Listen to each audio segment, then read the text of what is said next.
Hello everybody. How are you doing? Today we are going to study BA third year compulsory English as a lesson for exam preparation को view पोइन्टमा हामी आज फेरि पढ्न गइराखेका छौँ र आज चाहिँ हामी यो लेसन 4 है यहाँ लेसन 4 बाट चाहिँ एक्सप्लेनेटोरी सिन्थेसिस है एक्सप्लेनेटोरी सिन्थेसिस भनेको चाहिँ के हो त व्याख्यात्मक संश्लेषण। अब यो सिन्थेसिस चाहिँ एक्सप्लेनेटोरी छ, आर्गुमेन्टिभ पनि हुन्छ हैन। यसमा चाहिँ तर यहाँ चाहिँ एक्सप्लेनेटोरी व्याख्यात्मक, एउटा चाहिँ अब तर्क गर्ने पनि हुन सक्छ, अर्को चाहिँ व्याख्यात्मक। तर आज हामी चाहिँ एक्सप्लेनेटोरी व्याख्यात्मक संश्लेषणलाई हामीले हेर्नेछौँ र यो सिन्थेसिस है को बारेमा।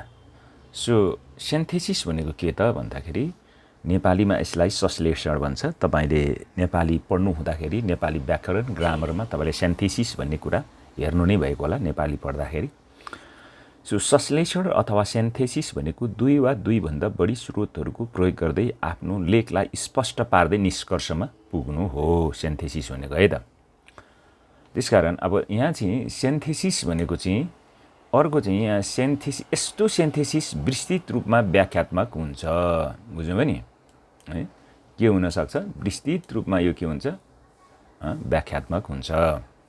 र अर्को र अन्य व्यक्ति वा क्षेत्रको स्रोत पढेपछि हुबहु नलेखी व्याख्या पनि गर्नुपर्छ है त। सिन्थेसिसको बारेमा संश्लेषण भन्छौँ हामी नेपालीमा सिन्थेसिसलाई। हुबहु लेख्ने हो भने सन्दर्भ सामग्रीमा उल्लेख गर्नुपर्छ, हो कि हैन।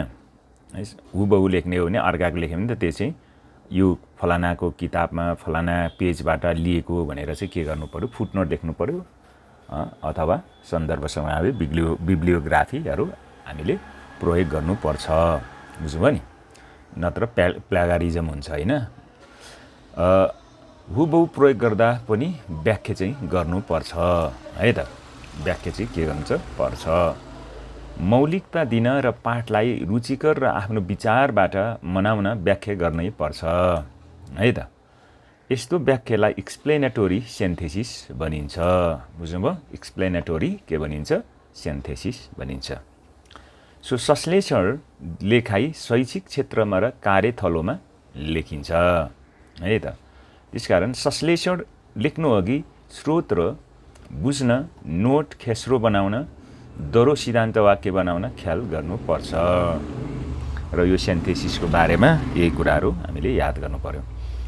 अब clarify write about what is synthesis, संश्लेषणको बारेमा स्पष्ट ढङ्गले लेख्नुहोस् भने चाहिँ यहाँ answer, a synthesis is a written discussion that draws on two or more sources है।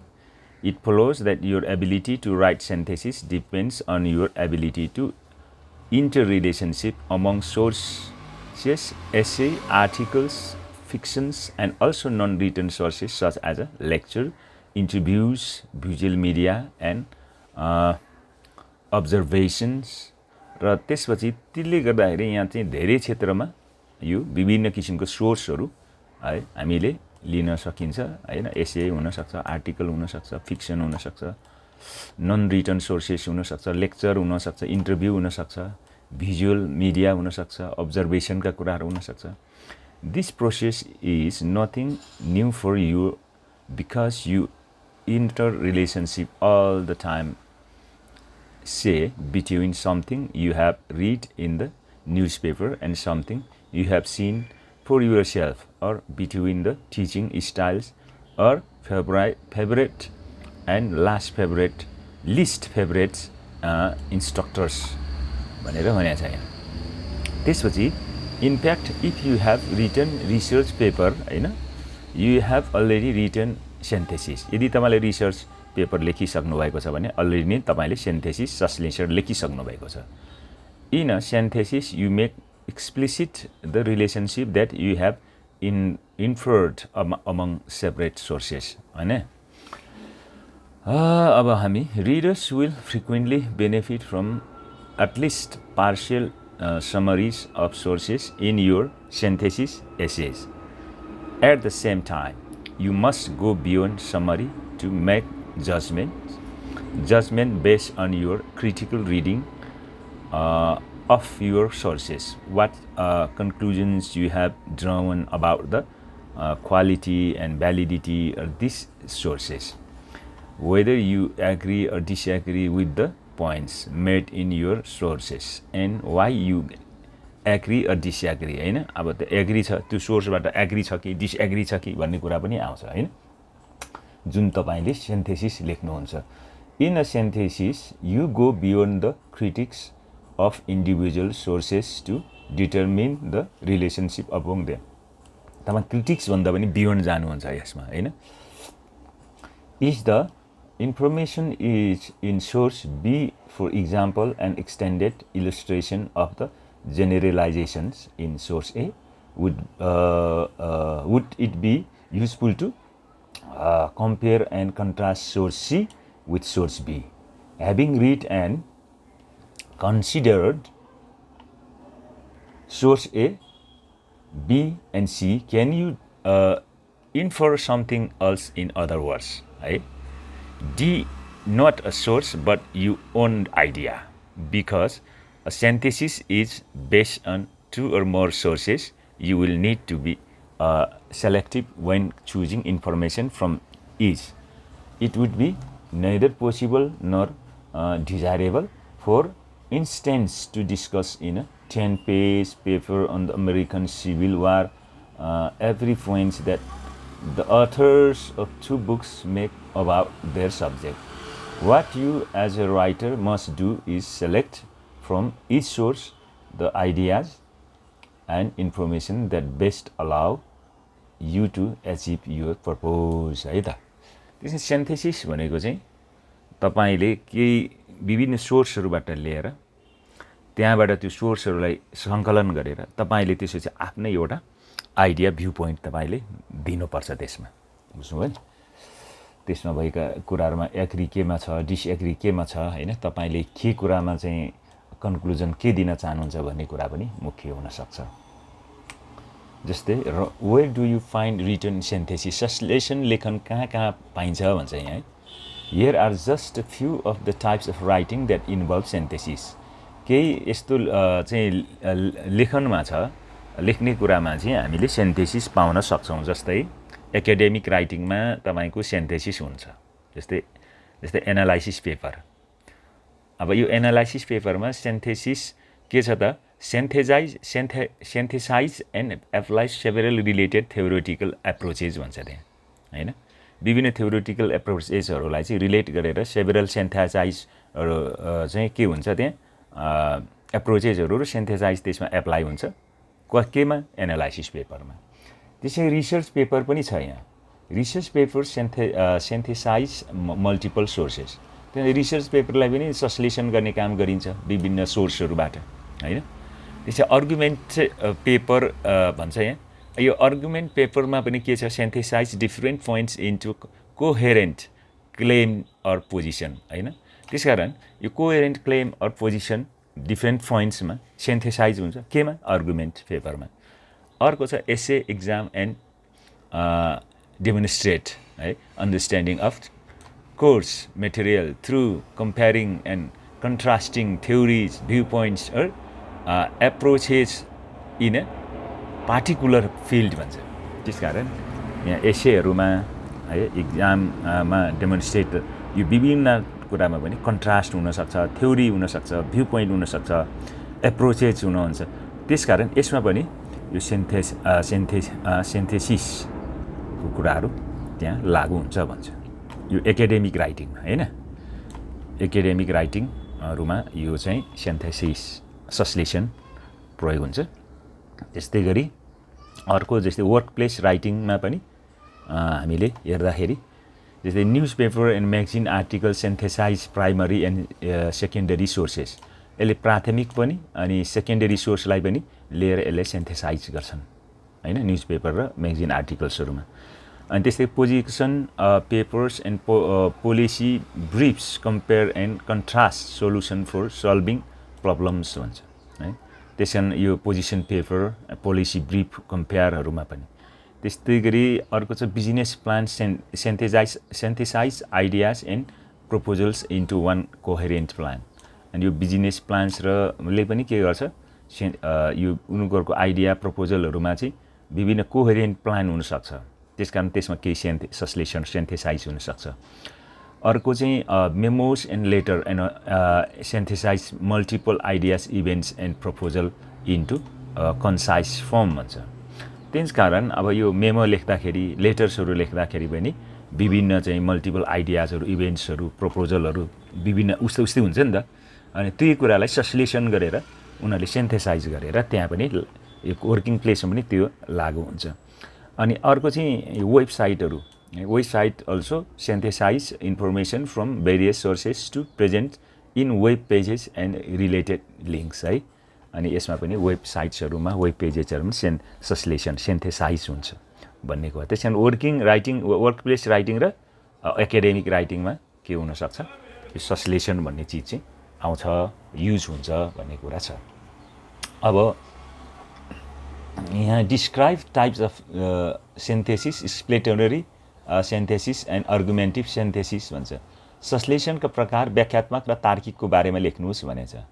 There are 2 types of synthesis हैन, एउटा एक्सप्लेनेटरी सिन्थेसिस छ, अर्को चाहिँ आर्गुमेन्टेटिभ सिन्थेसिस छ है। त्यसकारण यहाँ यो जब तपाईले यहाँनिर चाहिँ explanatory synthesis seeks to bring sources together to explain a perspective and the reasoning behind भन्छ। त्यसरी तल हामी जाउँ भन्दाखेरिलाई in it argumentative synthesis seeks a bring a source together to make an argument है। त्यसकारण एउटाले चाहिँ अब सोर्सहरू सङ्कलन गर्छ, एक्सप्लेन गर्छ, एक्सप्लेनेटोरी सिन्थेसिसले चाहिँ। अब अर्कोले चाहिँ सोर्सहरू कलेक्सन गर्छ र त्यसलाई आर्गुमेन्ट गर्छ, त्यो चाहिँ के हो, आर्गुमेन्टेटिभ सिन्थेसिस भयो। In order to successfully synthesize your source you might begin by grouping your source by tuple and looking for connections. For example, if you were हैन यस्तो भएको छैन, अझै यसो गरौँ। ओके, त्यसकारण यहाँ for example looking for connections, for example if you were हैन, यहाँ के छ, the pros and cons of encouraging healthy eating in children.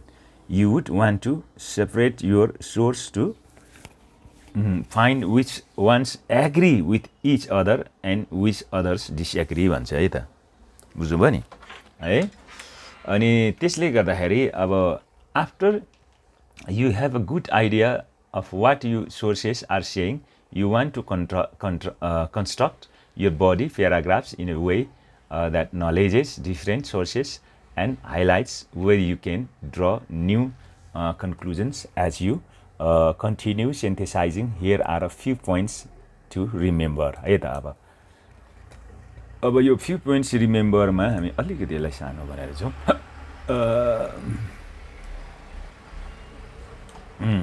यहाँ के छ त भन्दाखेरि don't force a relationship between source if there isn't one हैन। Not all of your source have to complement one another है त। Do your best to highlight the relationship between source in very clear ways है त। Don't ignore any others outliers in your research. It is important to take notes of every perspective, even those that disagree with your broader in conclusion है त। अब यहाँ यसलाई हामी छोडेर अर्को पनि जाउँ तल अरू, किनभने यहाँ धेरै उसलाई तपाईले त्यो संश्लेषणको बारेमा अलिक बुझ्नुभयो भन्ने कुरा चाहिँ मुख्य हो हैन, बुझ्नुभयो नि। ओके, ल अलिकति यसो गरौँ। सो यहाँ के भन्छ, how to write synthesis explain भन्छ, संश्लेषण कसरी लेख्ने व्याख्या गर्नुहोस् भन्छ है त। जस्तै एन्सरमा although writing synthesis can be reduced to a lockstep method. It should help you to follow these guidelines listed in the box below है। अनि यसै गरी लेख्नुपर्छ भनेर सबै कुराहरू हामीले भन्न नसके तापनि के छ त हामीले यो तरिकाले चाहिँ लेख्छ भनेर चाहिँ तल यहाँ हामीले यहाँ छ भन्छ। यहाँ चाहिँ guidelines for writing synthesis are as a follows भन्छ। त्यसैले तल त हेर्नुहोस् यहाँ चाहिँ consider your purpose in writing भन्छ। यहाँ what are you trying to accomplish in your paper होइन। How will this purpose shape the way you approach your sources यो भयो एउटा। अर्को चाहिँ select and carefully read your sources according to disturb गरिरहेछ होइन। Select and carefully read your sources according to your purpose भन्छ है। देन यहाँ छ then reread the passage mentally summarising is identity identify those aspects of part of your sources that will help you fulfill your purpose होइन। when rereading level of underline the sources for main ideas key learn and any details you want to use the synthesis होइन। अब अर्को छ take notes on your reading है त। in the addition to leveling or understanding key points in the reading you might write brief one or two sentences summarize of each sources again। This will help you in formulating your thesis statements and choosing and organizing your sources later भन्छ है त। अर्को चाहिँ formulate a thesis भन्छ। your thesis is the main idea that you want to present your synthesis। thesis भनेको मुख्य वाक्य हैन। it should be expressed as a complete sentence you might do some pre-drafting about the ideas discussed in the reading in order to help to work out thesis हैन। त्यसैले यस्तो तरिकाले तपाईले गर्नु पर्यो है। अब यहाँ के भनेको छ if you have written one sentence summarize of the reading looking them over will help you to brainstorm connections between reading and to devise a thesis भन्छ है। अब अर्को छ decide how you will use your source materials। how will the information and the ideas in the passage help you fulfill your purpose भन्छ। अब develop an organizational plan according to your thesis। how will you arrange your material।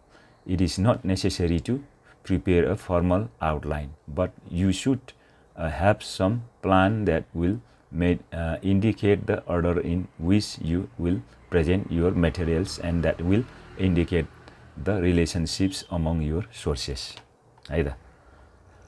अर्को चाहिँ write the first draft of your synthesis following your organizational plan है त। अनि अर्को पनि छ यहाँ document your sources। अनि अर्को छ revise your synthesis हैन।